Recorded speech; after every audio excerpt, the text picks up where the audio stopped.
Yes, indeed. Indeed. Back indeed we are at another Friday, August 20th, 2021.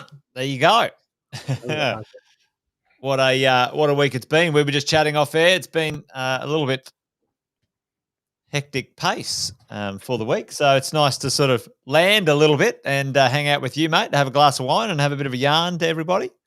Well, mate, I think we both had pretty much the same day where we sat down at 7 o'clock in the morning and then looked at our lunch at 3 o'clock, but didn't get to our lunch until 4 o'clock, and then thought if we don't have our lunch, it might be a messy evening.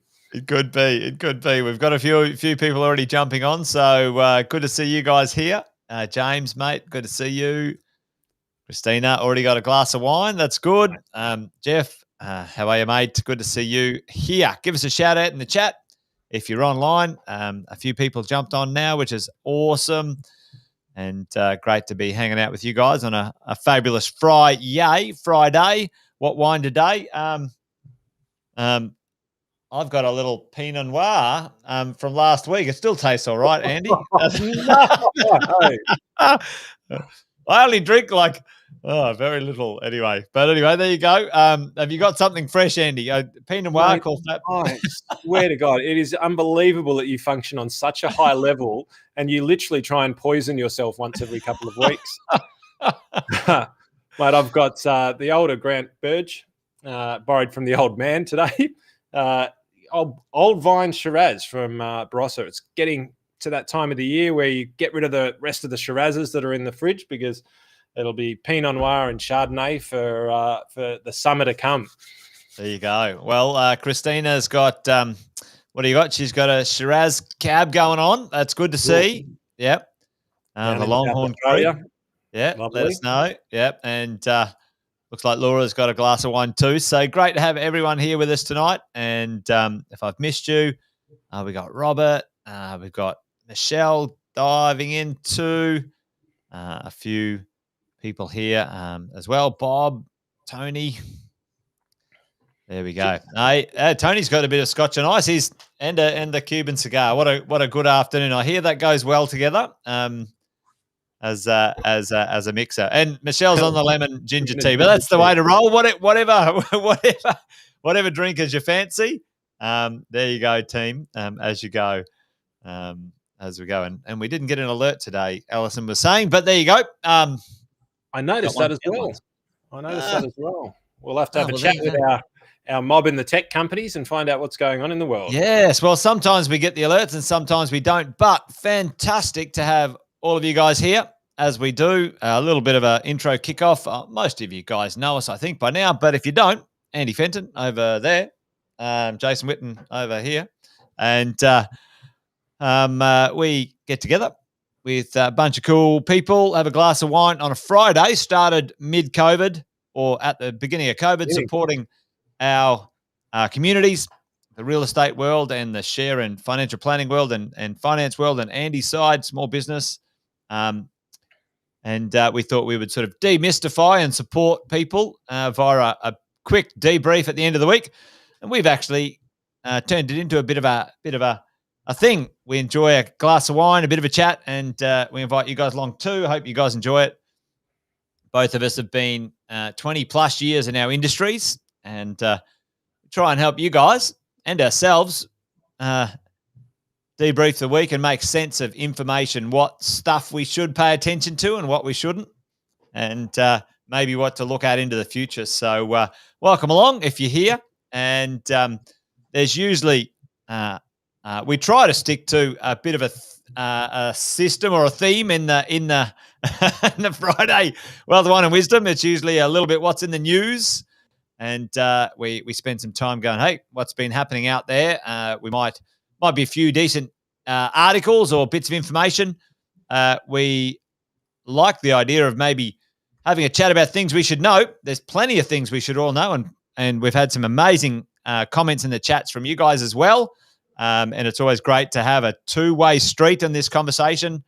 And if you've got any questions, as always, whack them in the chat. We will give them a whirl also. So as we go, and a few people already in there, mate. Alison's got a little Moscato in the glass this afternoon, which is good. And Jeanette's dialing in. Good to see you, Jeanette, mate.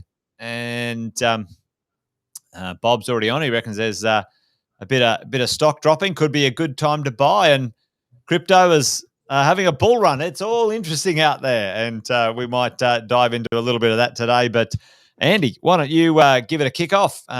What do you got for everyone today? Anything in the news that's interesting on your side of the fence, mate? Well, as we always do, bit of a kickoff from our mate Yogi Berra to start things off. You better cut the pizza into 4 pieces because I'm not hungry enough to eat 6. And I think that it's a good theme to get things started today because I thought, well, let's have a little bit of a look at some of the things that are in the news at the moment, which do or don't make sense. And there's a bit of a theme that's going to come from this over the course of what I've got to say. And I think it'll dovetail into what you should know later on. But Sydney Airport, interim net loss dives into $97 million. $97 million net loss for the Sydney Airport. Not really surprising, Jace, because not too many planes flying out of Sydney Airport. Not a lot going on in Sydney Airport, Andy. No, apart from the coming back from the Olympics. But outside of that, it's reasonably quiet. You could go into the international terminal. You could probably have a good ballroom dance in there and not bump into a single soul. Not even the deep cleaners are in there at the moment. So one would say, well, from a stock perspective, Sydney must be doing pretty poorly. Wouldn't you think so? So here's the chart for the last year of the Sydney Airport stock price. We spoke about this early. Zoom in on that for us, Andy. Zoom in on that. This is golden, folks. You've got to pay attention to this stuff. This is. I did a little segment this week saying the markets are never rational; they're always irrational. But here we go. This is interesting. Tell us what this means, Andy, because I was going to ask you about this. Was on my list. This is on my list right now. Yeah. Mate, we're sharing a brain, and. And you would be forgiven if you thought this is ludicrous and this doesn't make any sense whatsoever. And for those of you who watched us a long time ago, it's rare that I come out and do you should buy this. And I don't think I did say that. I think I said that it's certainly worth a good look. And that was well over a year ago. So for those of you who did have a good look, probably around about 50 or 60 or maybe even 70 or 80% up because it was lower than $5 when we were talking about it. Yes, it was, mate. Yeah. And so sometimes you've got to look a little bit deeper. And as I said, you'd be forgiven for thinking that this is a little bit unusual, given that it's a $97 million loss. But ultimately, stock is well and truly up. Now, there's a big kicker that happened there, Jace. It just went vertical. What happened there, Andy? Well, it wasn't planes taking off, that's for sure. Right? They have but you would think so, wouldn't you? You would think so. And Flight Centre is back on the radar as well, just as an FYI. So another stock to watch in this space. But this was after. What would you think would be what do you think would happen after you're posting a $97 million net loss?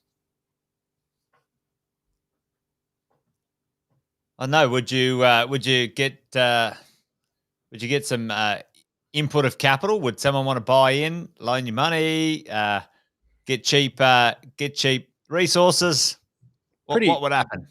Pretty much. Oops, that's Jace, I may not have put the other slide in there. No, maybe I've misordered them somehow. Let me just have a look, see if I can drop it in there. It's around here somewhere.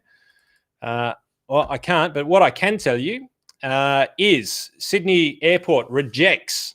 So after a $97 million loss, Sydney Airport rejects a takeover bid from a consortium. Sydney Airport in Australia has rejected a revised takeover bid, $22 billion. That's $16 billion US. From the Sydney Aviation Alliance Consortium. The proposal was for a stapled security in Sydney airports as an indicative price of about 8.45. So as you can see on our slide here, it jumped up pretty much to what the bid price was reasonably quickly.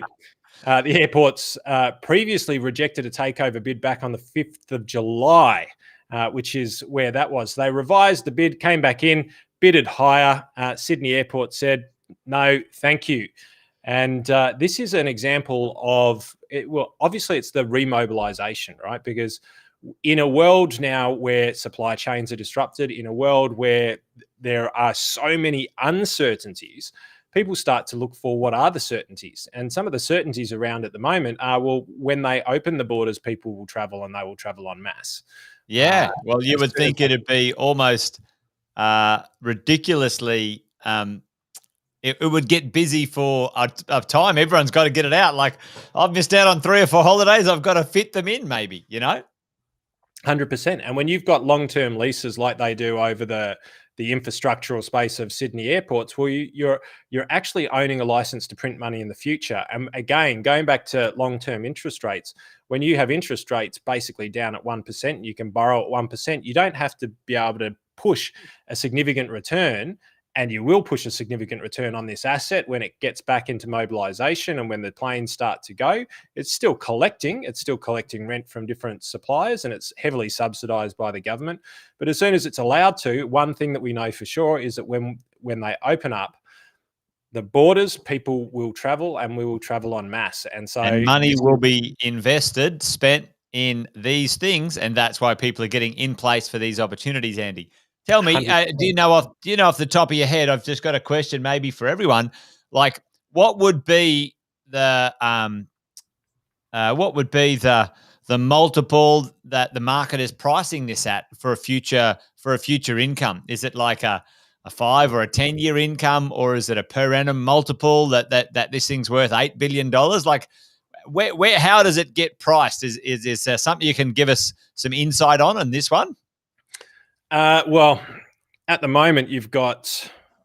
We don't actually have their PE listed in there at the moment. Price to earnings. Yep. So, look, I haven't done that much research into the bid and the takeover as to what they're looking to get out of it, as far as what that's going to be worth over time. They will be looking at north of your 5% profit or margin over where they're looking, as far as the long-term rate of which they'll be able to get over what their debt funding is on it. But it's almost impossible to tell at the moment, because the multiples, when it comes to markets at the moment, they have never been higher. Never in history have they ever been higher. The kind of, the price to earnings never has it been lower, if that makes sense, because the prices are now so high. But it's a difference between the cash rate, which is the risk-free rate of which you can invest, being 1% or lower.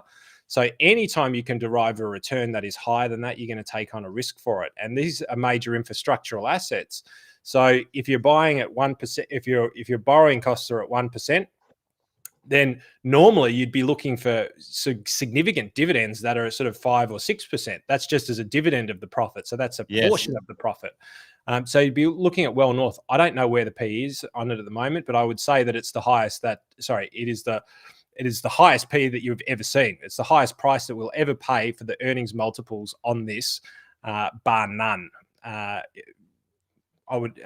can't comment exactly because I don't know the figures, so I'm sort of stumbling looking at some of my reports here to see if I can find it. But but that makes sense, right? It makes sense, and we're seeing that show up in the real estate game as well. The rent, to price ratio, we'd call it PE ratio, for comparison. It's low right now. It's getting extremely low because the cost of finance is lower. I'm going to show a little bit in mine what's in the news about the cost of actually a mortgage now is, at 20-year lows, and we'll chat about that later. But and one thing you mentioned here, which is good, because I think this is a really important thing for all of us to understand, Andy.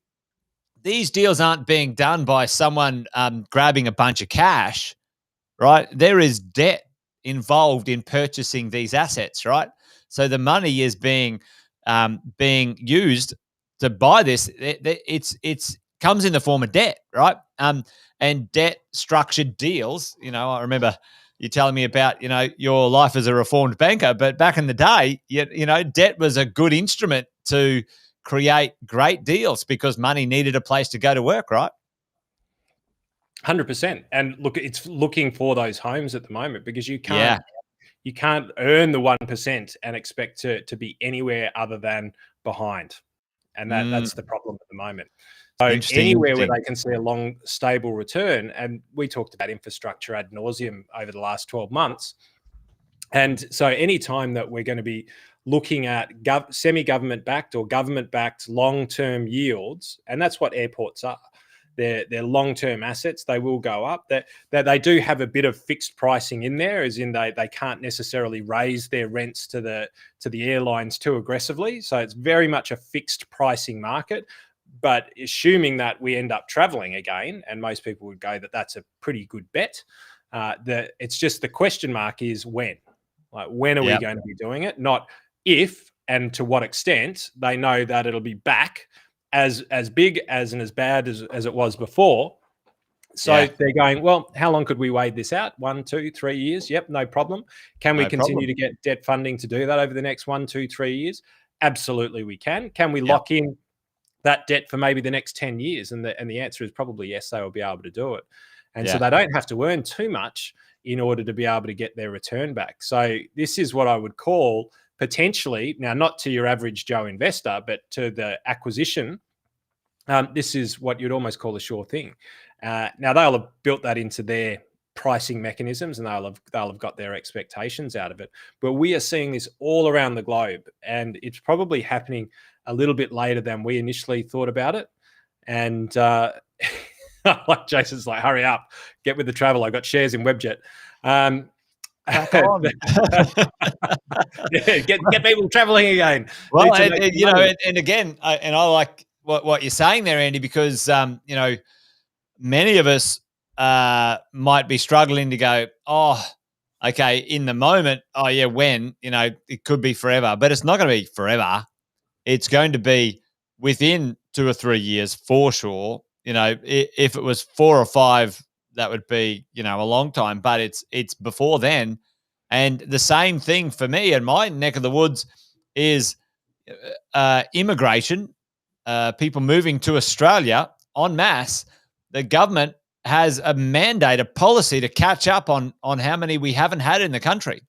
And we actually have a skill shortage in the country, even though our jobless rate at the moment is not falling.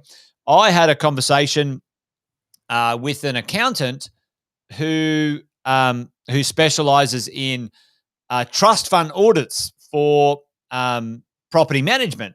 And there is over 1,000 trust auditor jobs on the East Coast alone. And they said they have not had an application for their job here in Queensland, where I am. So while, I'm going to talk about this one a bit later on about the jobless rate fell, but really did it. We actually have some challenges in the skills we have in the country to match the jobs that are up for grabs. So, you're saying, okay, well, when do we get traveling? As soon as anyone can travel, they'll be out there. They'll be often. I will be. I can tell you, the moment I can go, I'm like, poof, gone. Can you imagine it? Yeah. So there you go, mate. There you go. What else you got, mate? What else is going on out there in the news? Well, as a part of the theme about what's the right price, what do you pay for it? Here's a bit of news for you, mate, and I'll take you into something very, very interesting. How often have you heard this, mate? The handbag, Jace, it's an investment. It's not a luxury, but it's an investment. It's an investment. And we have the same thing with a few boys' toys and what have you. But mate, it is an investment. So have a look at this. Old mate, Scott Cutler, this is an incredible company. And I'm going to ask you a question, Jason, for everybody in the audience. Actually, I'll ask you the question now. What would you reckon would be the buy price for a pair of brand new, never touched Air Jordan 4 M&M models? I might have a look and see what other ones are, because I think that we are getting into a different, and we're going to go into this maybe later in the what you should know. Jordan 4 retro M&M Carhartt. What do you reckon they'd be worth? Whack it in the chat. We can even go down to the Jordan 11 retro premium. Jace reckons 5K. Jace reckons 5K. Jules is going, what the hell is that? It's a pair of shoes, Jules. It's a pair of shoes. So This is really interesting. So we've talked about Bitcoin, we've talked about cryptocurrencies, we talked about NFTs, non-fungible tokens, which I think will be an incredible marketplace of the future.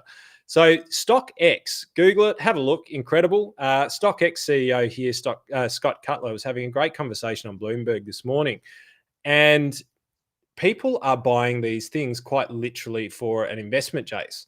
It is, and what really struck a chord with me was a comment that he said, and he said that people see value, kids and the younger generation see value in different ways and value in different things. Yes.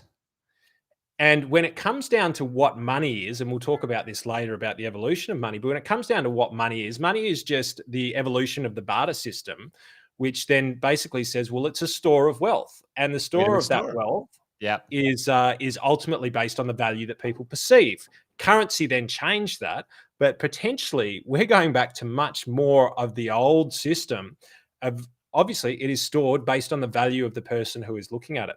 So what do you reckon, Jace? What do you reckon those shoes would cost you? I'm the beholder. I reckon I'm going to be with Jace O'Neill here. Bradley Pop reckons 25K. I'm going to go 10K in the middle. All right. What do we got here? Holy what? No, who pays that much? Mate, I had a pair of the 1985 Jordan 1 OG Chicago's. I actually had those shoes. I had them. I reckon I bought them for $50. I wore them. I trashed them. And had I just kept them in the box, I could have whacked them on StockX, and that's the highest bid. That is unbelievable. So well, there you go. Are now buying and exchanging and storing. So people are buying these things en masse, these types of future trends in clothing. They're actually buying them en masse, limited source of these things because of the perceived value. Like Julie's comments. Julie fucking Fletcher, quote unquote, that's fucked. Love it, Jules. Oh, so it's crazy, most billionaires might be able to mortgage their most significant asset and maybe buy a pair of these retro Ford Jordans. But it goes to show, and so this is live, Jace. You can go jump on to StockX. There's no promotion here, but you can go on, have a browse around at what people are actually buying, what prices they're paying for them. And this gives you an idea that this fundamental understanding of what value is, and going back to Sydney airports, what constitutes a bid of that size to take over a company, 22 odd billion, 27 billion, whatever it was. Yeah. What is their rationale behind that? Where do they see the value? Because it is always where people see the value. And in this StockX website, it's incredible. You can go in there and you can see these sorts of outrageous prices. I was having a chat with the team earlier on, and I had this same sort of gig, and one of them said 900,000. I'm like, oh, that's a bit bloody bullish. Because the first time I looked at the pair of shoes on the top left, I read it as 139,000, and I thought that was ridiculous. And then I realized it wasn't a full stop; it was a comma, and there were 3 digits after it. 139. Oh. So be aware that the way that people are looking at value is changing, and it is changing rapidly. So is it an investment? Oh, arguably the Gucci handbag, probably not. For those who love the Gucci handbags, probably not. It is still going to drop in value. But some of these things that are one-offs or small batches where people believe that this is an incredible store of value, that is where they're actually traveling, Jace. Unbelievable. You wouldn't think it in a million years, but mate, it's happening. That is certainly quite crazy, Andy. I'm gobsmacked. Can you believe it? Can you believe it?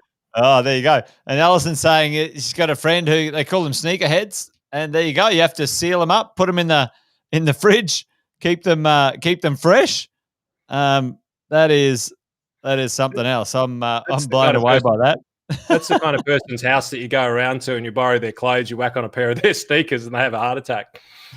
Yeah, it's like, "Oh, I just chucked on some shoes. I'm just going to go out for a run." No, that's not what you do when you go to that person's house. But So mate, the big theme of this is that be aware that there is a shift. There is a fundamental shift happening in the perception of where people see value and where people are going to invest their funds. Now, this is very left of field, but there's not too many people in the world who can afford to pay 139 million for a pair of shoes. I'm flabbergasted as to know what they would do with it, but that's a store of value, and undoubtedly they'll probably get 139 million. Like, I can't even say it if they went to resell them, but that was the going bid. So be aware that what we see or where we see value fundamentally changes. And but we had some questions in and around iron ore prices. And I'll just, people's perception on value changes so rapidly. Have a look at this slide here. We were talking about BHP, Rio Tinto, so on and so forth. I had a session with Malcolm Palmer, one of our stock analysts and investors, a couple of nights ago for our private clients. And we were looking at the blue line there is short-term interest rates. And the red line there is the long-term interest rates. And so obviously we saw them sort of pick back up, and we were talking about inflation. But then that led to a commodity discussion. And so a lot of people started to think, well, or a lot of people have been asking about iron ore prices. So I've already spoilt this for you, but just in case you didn't look, what do you reckon BHP's EBIT was? Or EBITDA as a percentage? What do you reckon they punched in? Percentage. I don't know. 25%, 30%, Have a look at this. 64%. Oh, no. Yep. Have a look. Look, so BHP, these are astounding results, right? $37 billion earnings, net debt, 4.1 billion. Net debt. Wow. Like, that's a tiny ratio. Yeah. And a 64% EBITDA, right? Before depreciation and amortization. This is a company that's absolutely killed it. And so people are going, well, iron ore prices, have plummeted, but let's have a look at the reality and how quickly the expectations get reset over time. They produce it for around about $14 per ton. They're selling it for $160 per ton before it fell. Their average is between 60 and 70. 60 and 70. That's 100% increase on what they're normally selling it for. So they're scaled up and used to being able to belt it out every day of the week and get a good 30% profit or 30% EBIT. For those of you who don't know, EBIT is earnings before interest, tax. EBITDA includes depreciation and amortization, or excludes them rather. So they were punching out a good healthy one. That sounded bad, but they were punching out a good healthy EBITDA at $60 to $70 a ton when they were selling it for that, and they've been doing $160. Because the devil's in the details, Andy, isn't it, with this stuff? As we all know, the newspapers like a good headline. Oh, it's over. Iron ore. Well, hang on. Just relax. They've got plenty of margin to compress there, and, they've been making hay while the sun shines. And one thing I do know is that Australia is one of the most efficient cost producers of iron ore in the world. And so we can, I think I was reading this article the other day, Andy, it was 30 to 40% more efficient than any other iron ore miner producer in the world when it comes to the cost per ton to produce. And so basically, folks, what that article was saying, and I'm not an expert in this, but it was a pretty good article, was saying that pretty well Australia would be the last iron ore producer standing. The rest of the mines around the world would have to shut down because they couldn't produce at the dollars per ton that Australia can. So, no wonder. Yeah, there you go. You keep it low. You make hay while the sun shines. You tuck a couple of bucks away. Free cash flow of $19 billion. That would be pretty tidy as a buffer. And away you go. And look, so that actually illustrates the quite incredible period of time that we've had. 37 billion in earnings, 19 billion free cash flow. Free cash flow, just a night. So, get ready. They're going to be in the market. They're going to be looking around. Look at mergers, acquisitions, takeovers. They're in there because look at their return on capital invested, 32%. And look what they're doing now. They're in a bidding war with what's his name? Oh, I'm having a mental blank now. Not Twiggy. Is it Twiggy Forrester? Yeah, Forrester. Yeah. They're having a crack, aren't they? So there you go. But that's the reason why they can do it. That number down there, that 32%. So what that is for everyone out there, 32%. That's return on capital invested. So when they invest $1 in expansion, they're getting 32% back. So do the math. If you're borrowing at $1, that gets taken off, and if you're borrowing at 1% or 2%, and then you punch out at 34%, then you end up with a 32% return on capital invested. Just to simplify it, to oversimplify it. Yeah, and folks listening in, everyone, you're like, wow, these are big numbers. But listen, what this explains, and Andy, you and I have talked about this endlessly. Money, when it is then created by good times in smart businesses, they keep it moving. Now they're on the hunt for another deal. Like they know that cash will be trash. They'll have a buffer amount that they don't want to go below, and they'll find a deal, e.g., nickel or whatever they're looking at right now. They're arguing with Twiggy Forrester over. They're trying to buy. And they're using the money to make more money. That's what money's job is to do. And this is what I say to property investors all the time. There is zero value in you sitting on millions of dollars worth of equity that make you no money. And might make you feel warm and fuzzy every now and then, go, I got low debt.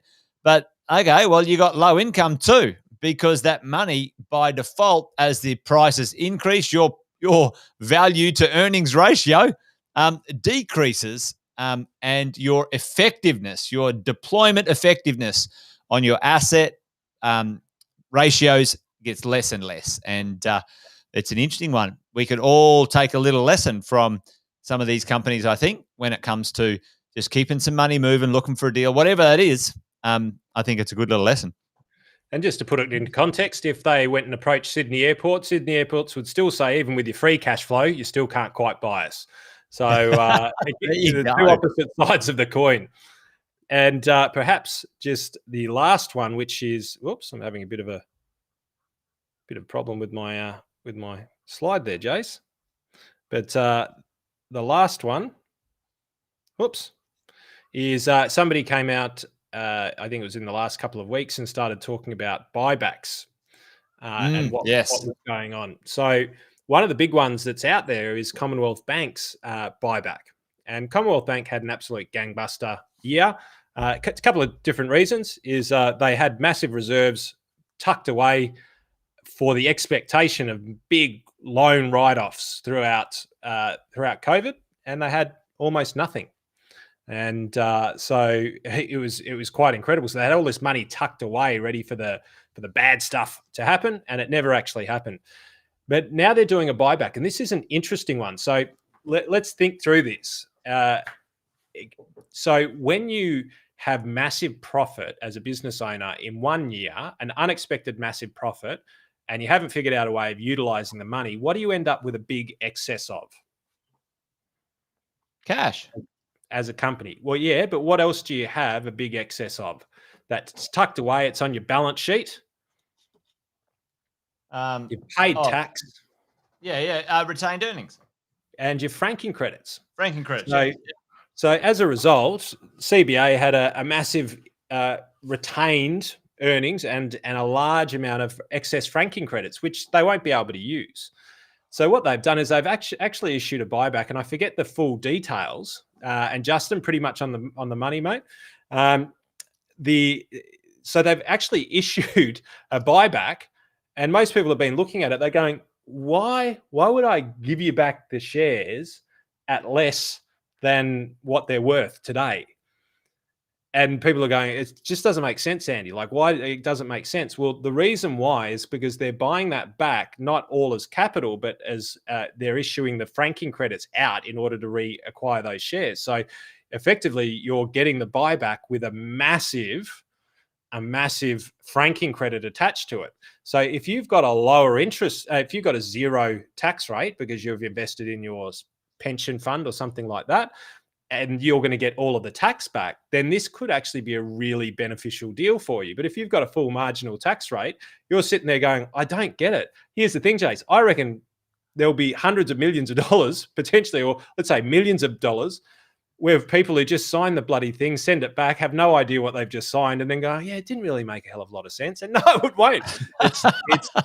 There's been a couple of them that have happened, and Alison's gone CBA and the NAB. The NAB's actually a different story. The NAB isn't doing the same thing. It's not dusting off its excess franking credits. It's a different type of buyback.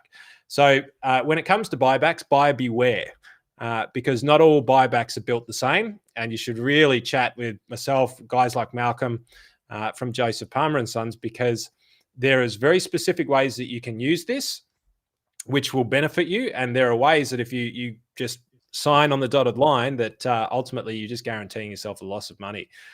So it's been an interesting one, Jace. Big year last year. Buybacks are on the board. Buybacks are happening left, right, and center. They're happening all around the world. Nobody really understands them, but huge amount of people participate in them. So buybacks, buyer beware. There you go. And, that just means really at the end of the day, Andy, that there's excess cash and resources at certain levels that are looking to be redeployed, and some go hunting for a new deal, e.g. Rio's going looking for a new deal, where CBA and NAB will buy back their shares to bolster up their share price, their value and earnings in the future. So, yeah, it's an interesting one, team. There you go. So Alison said she's done her homework, Andy. Good student, and should be talking to you next week. But, no, that's great, mate. Good to hear.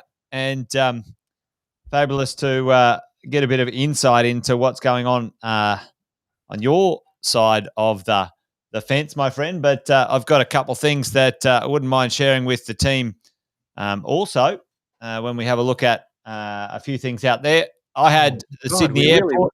We really are sharing a brain this Friday, aren't we? I tell you, I had Sydney Airport on my list as well, and we talked about that, which is awesome. But you talked about the sneakers, and I was talking about, hey, what about this? And again, this is an interesting one because there's some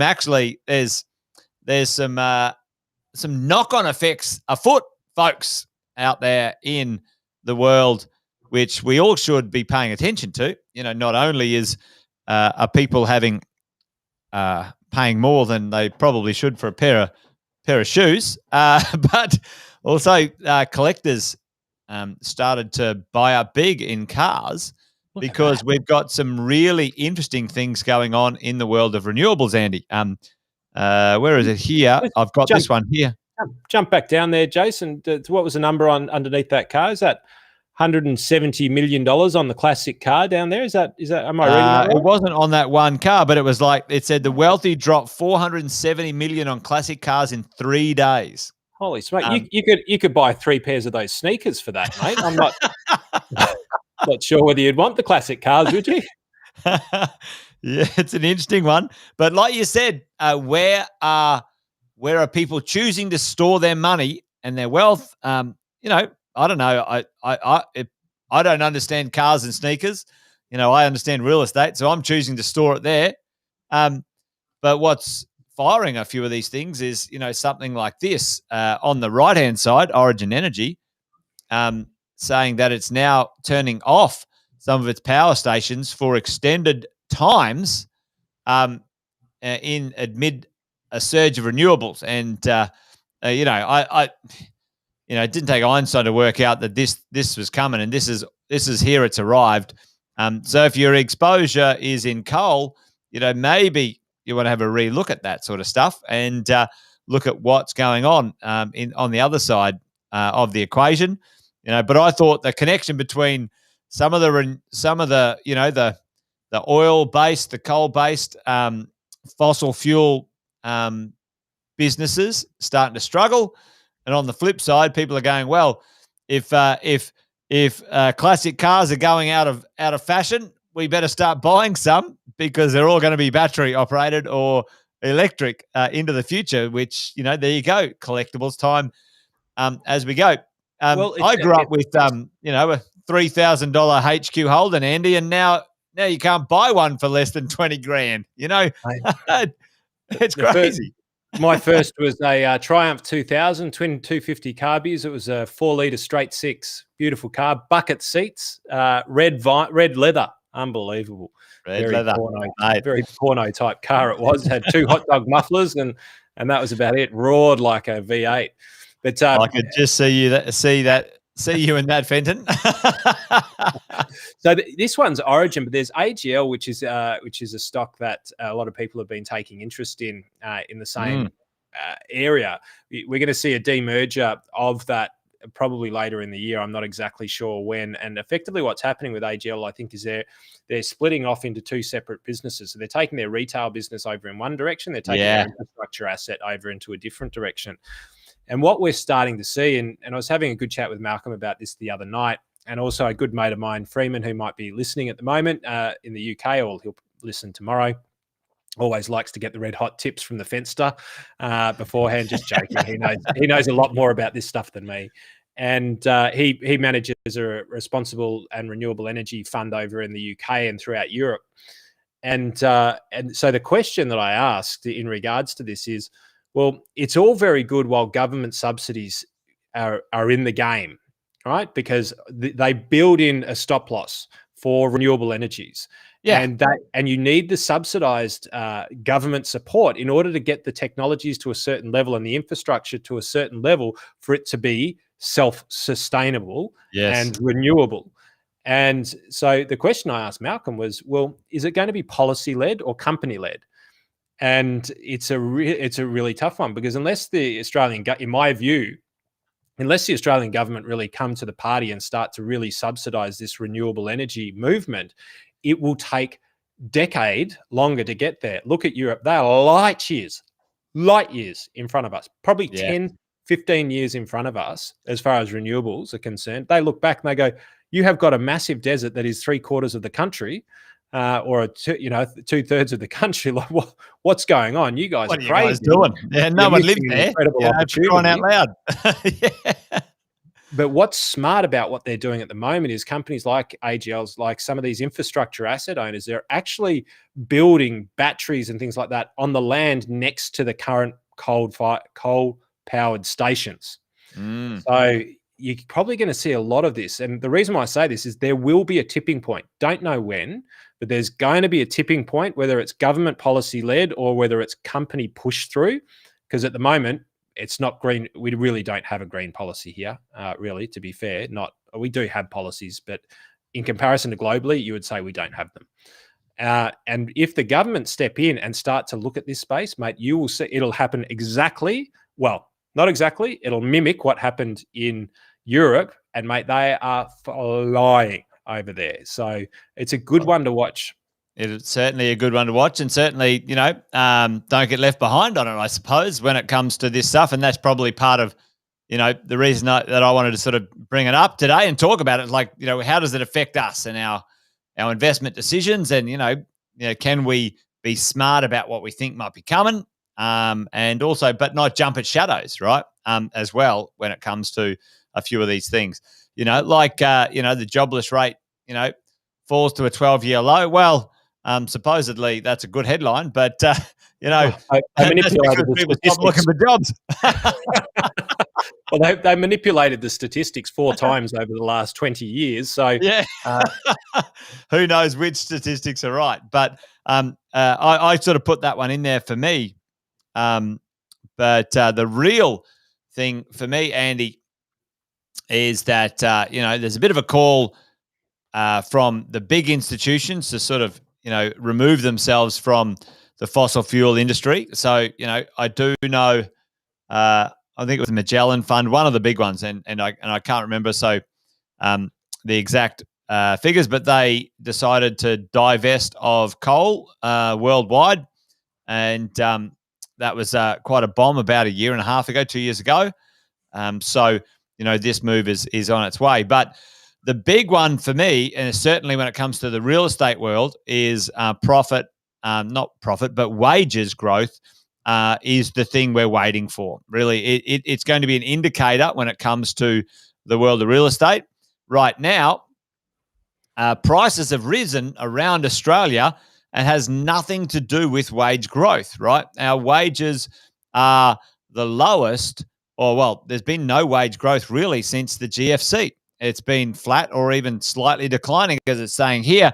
And how's that been affecting down here, the world of real estate? Well, Andy, it hasn't really had any effect on the movement of well, it's had an effect indirectly on the real estate prices because interest rates have been so low.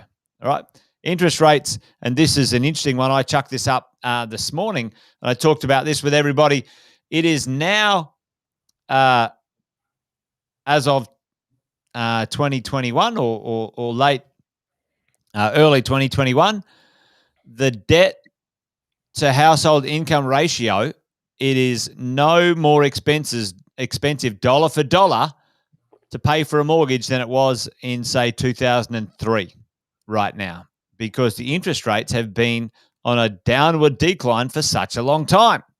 It has had nothing to do with our wages rising. The cost of a mortgage has decreased, so people's ability to service higher debt and pay a higher price for real estate was possible, and that combined converged with a supply issue we have in the Australian market right now, and is fueling some of these prices which we're seeing.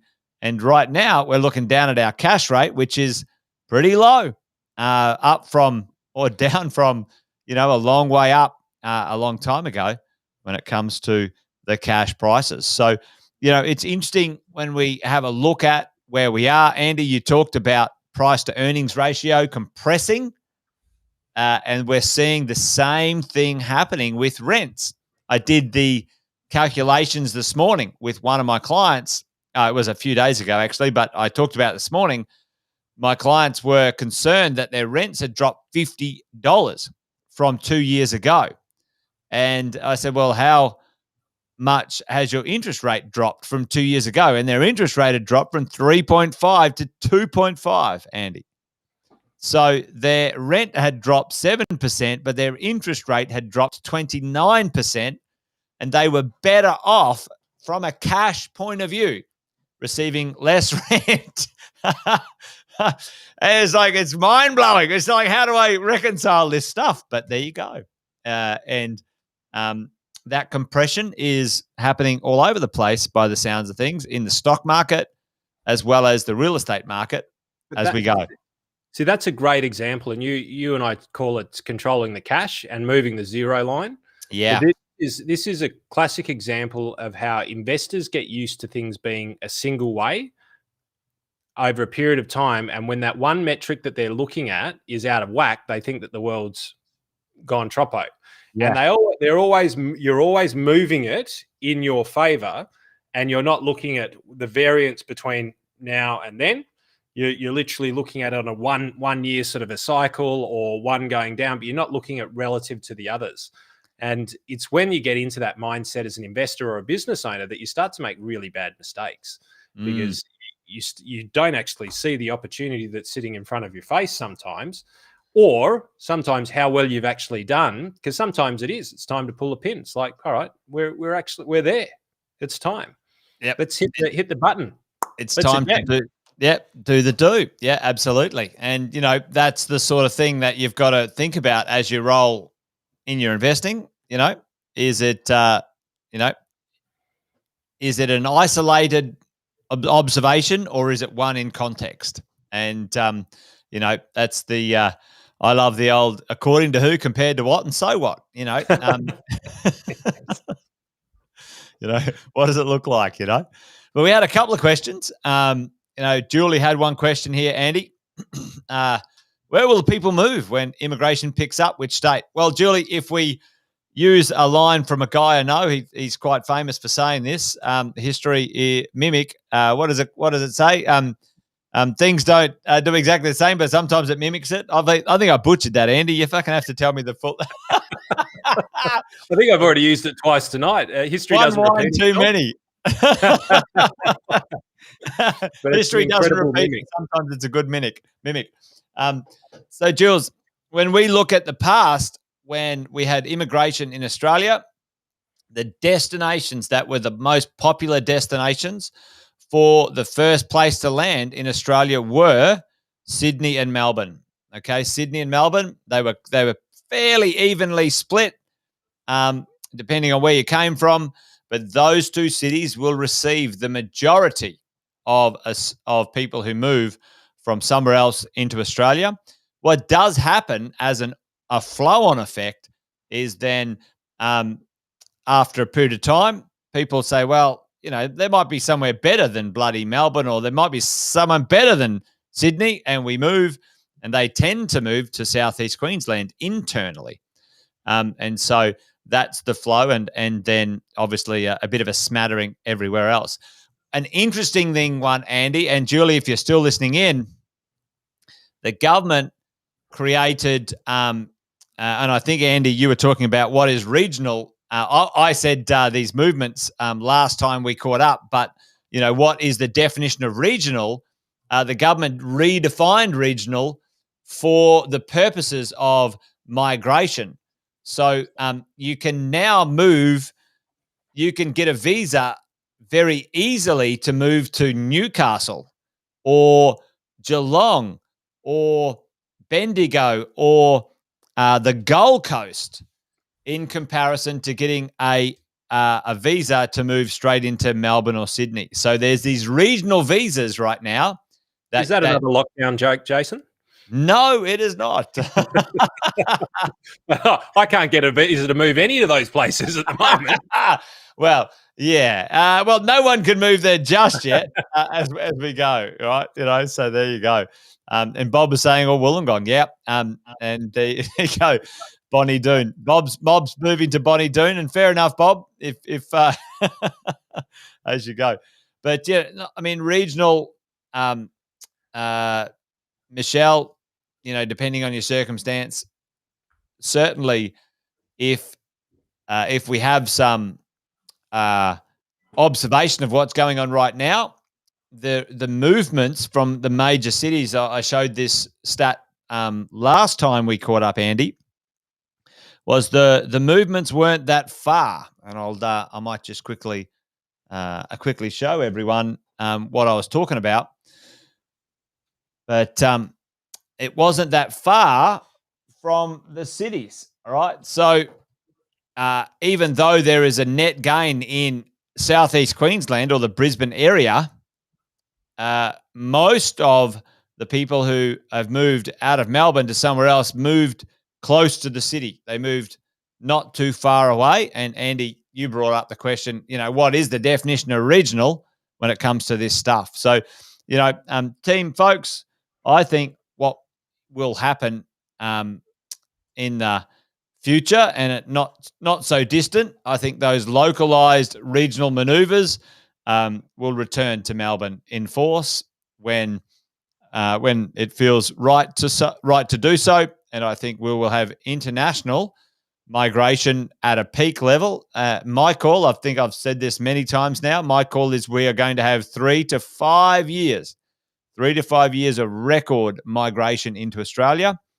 And it's going to be a fabulous time for real estate at that point in time as well. And I called it this morning, Andy.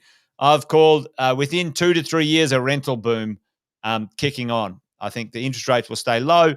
The government won't want to mess with the economy, nor will the banks when it comes to the interest rates. Imagine this, Andy. Imagine, 12 million Australians on a 2.5% interest rate, and then all of a sudden they've got to pay a 4.5% interest rate. That's huge. Well, it blows up the stability of the financial system, right? Because ultimately we need the banks, the big four banks, which have the greatest amount of exposure to all of our domestic lending, which means our mortgages. So there's a counterparty to that. So if you blow up the whole system, right? And here's the thing: is we're not going to learn, Jace. We're going to keep taking on more debt. Like What do you mean, Andy? What do you mean? Because in theory, you should learn the lesson and you don't take on more of the debt. But then you go, well, actually, it's counterintuitive thought. The more debt that we take on, the less that they can teach us the lesson. Yeah. Right? And it's the old adage: if you owe a bank $1 million, you've got a problem. If you owe a bank $100 million, the bank's got an issue. They've got a problem. Yeah. And so they are hamstrung to a certain degree as to how they can lift these rates. And I brought up the same thing to Malcolm, and he said he'll come on and have a chat with us on Wine and Wisdom. He's like, "What, you drink wine and talk finance?" So, that's dangerous. We've been doing it for a year, Malcolm. Have you not been watching? So clearly he doesn't watch what we do. But I asked him the same question. I said, Malcolm, look, Japan never been able to get off zero. Hasn't been able to get off zero. US, Europe. Europe even said the central bank in Europe basically said that we will allow inflation to not verbatim go off its tits. She doesn't really speak like that, but we'll allow for inflation to spike and go crazy at periods of time. We're going to, but we're looking for wage growth. We don't care so much about inflation. We're happy for that to go up and down, and we've spoken about this previously because supply chains are having such a big impact. We don't know what's real inflation and what's not real inflation at the moment because some of it's based on supply, some of it's based on normal market conditions. But so the central bank in Europe, no, they're going, no, we're staying low until there's wage growth. Well, like you said, Jace, hasn't been around since the GFC, which is a while ago. And same thing out in here, but also if you look at the greater sophisticated economies, of which we are not one of them. So Japan of the world, the United States, so on and so forth. Malcolm actually said, well, the difference between us and them, and it's very possible that they will stay low for a long, long time into the future. But mentioned that we are a commodities-based country. And so that was his little tidbit to kind of go, buyer beware, because our interest rates will probably reflect the journey of the commodities over a period of time, which was a really interesting connection, which I think we should get him on to talk about. Yeah, I'd love to hear about that. Yeah. But what that, to me, in the back of my head, it starts to go, well, we have to have a commodities boom, which means we get wage growth, which means that interest rates can rise. Yeah, well, but if we don't see that, if you don't get it, how can you raise the interest rates? Because what's happened, Andy, and whether it's been, engineered or not, wage growth has been zero or flat. And the only way to engineer free cash flow for the society has been to drop the interest rates, right?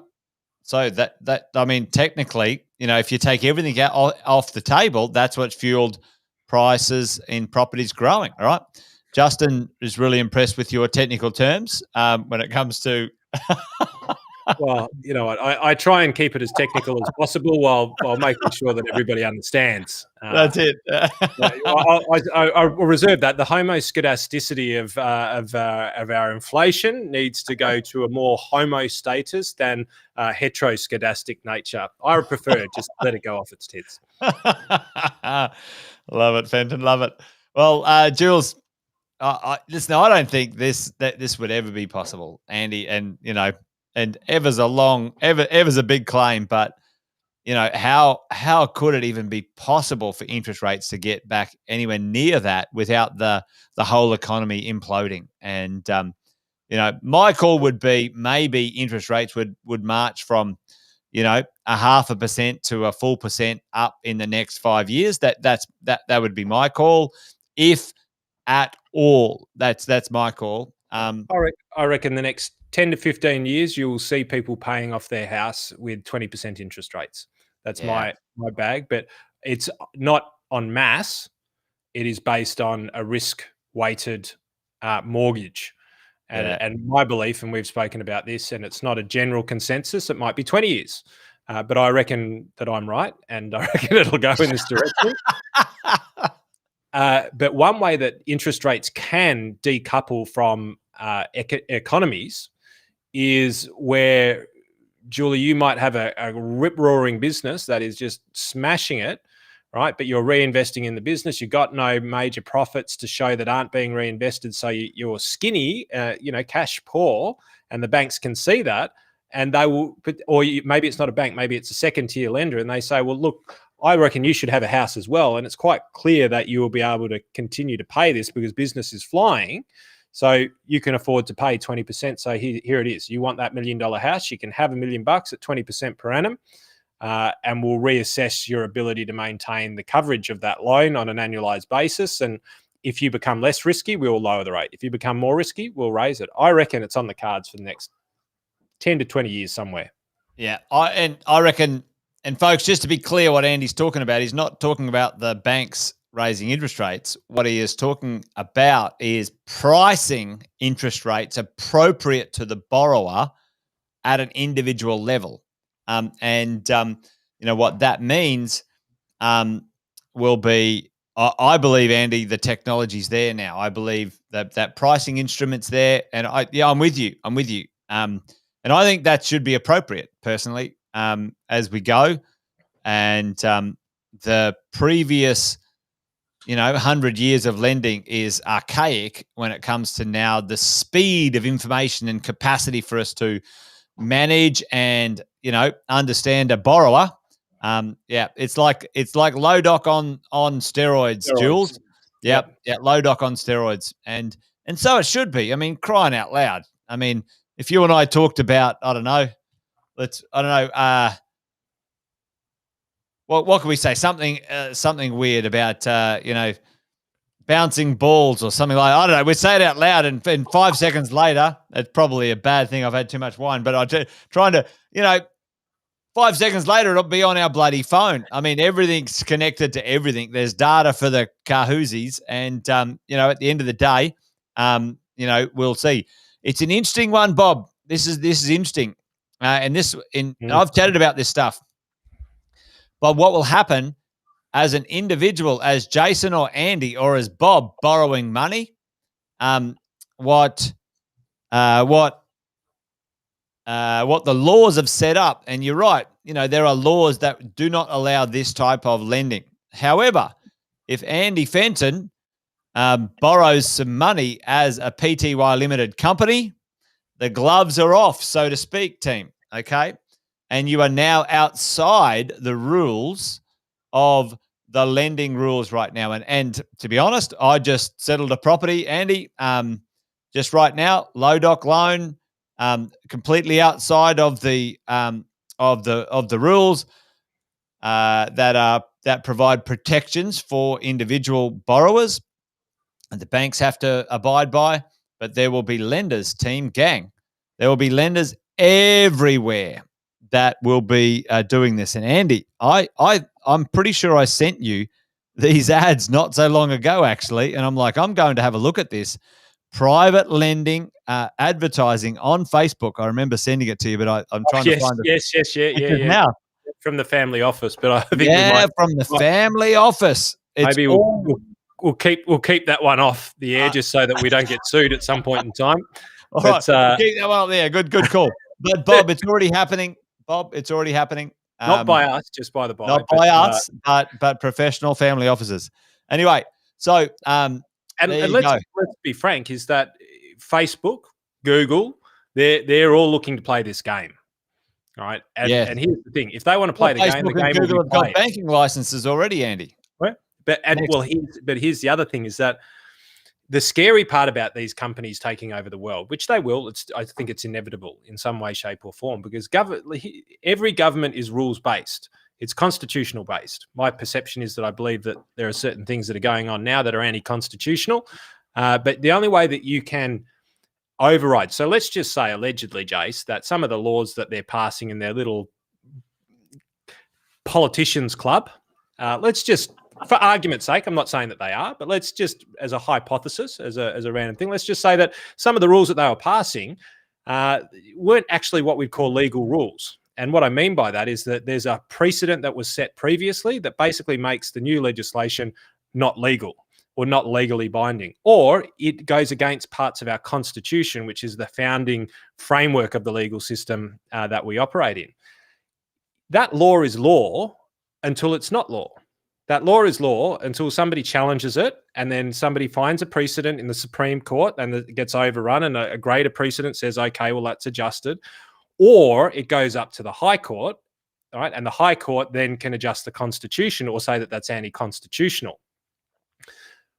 We can't do that, right? Because your average Joe, you and me, if we would spend our lives fighting it to get it up to the High Court, and somebody probably neck us on the way through, maybe, don't know. But ultimately, to get up there would cost a huge amount of money beyond the means of your average person.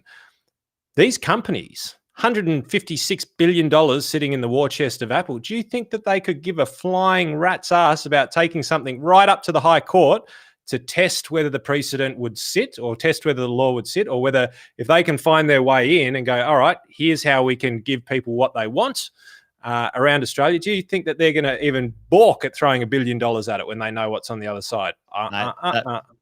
They'll be right there. And like you said, Andy, it's the resources, in this stuff. And, we might save that one for another day. I'd love to see us get, your crew on, Palmer and Sons, come on and talk about that stuff, because,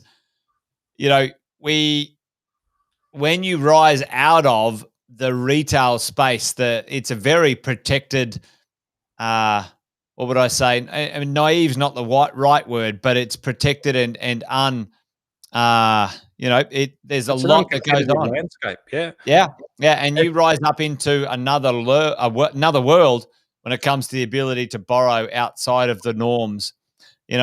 Folks, I think I'll tell you this story one day, but I remember borrowing $10 million in about 13 minutes over a cup of coffee.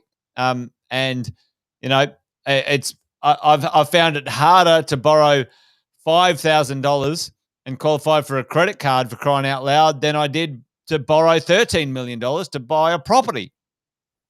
The levels of scrutiny and due diligence and stuff and protection mechanisms are different at different levels, and it's just mind blowing. So we might save that one for another day, Andy. I think that would be quite a good conversation. To be fair, it was a pretty good coffee. It was a great coffee. But there you go. But you're dead right, Andy. You said if you owe more than if you owe $10,000 and you can't pay it, then you're in trouble. But if you owe $10 million and you can't pay it, well, they're in trouble. I might tell folks that story one day, but there you go. I've had those moments over the last 25 years of investing, and Fenton's had one or two interesting moments too. So there you go, folks. I think we might call it Andy, because I've had too much to drink and we'll probably just dribble on right now. I reckon it might be that you've actually just poisoned yourself with the old wine that you've been drinking that's now 3 weeks old. It's the reason why you don't drink, mate. It's not because you don't like to have a drink. It's because when you drink wine like that's been sitting there for 3 weeks, you're actually poisoning yourself. And this isn't drunk. This is like 911. Call a hospital on your way, Jace. There's something wrong with him. Well, mate, awesome to hang out with you and have a good chat. Hopefully, folks, there was something of interest or you learned something tonight. I certainly did. Certainly, the price to earnings ratio was fascinating for me, Andy. It's compressing in the world of the share market, and it's certainly compressing in the world of real estate right now. It's certainly something to observe and keep an eye on as we go. I think Christina's right. I think I've lost the plot. There's probably time for me to check on out. Mate, words of wisdom right the way through, my brother. Absolutely, every single week, 100%. Awesome. All right, well, folks, that's it. We're done and dusted. Well, I think it's a good night from me. And it's a good night from him. Good night.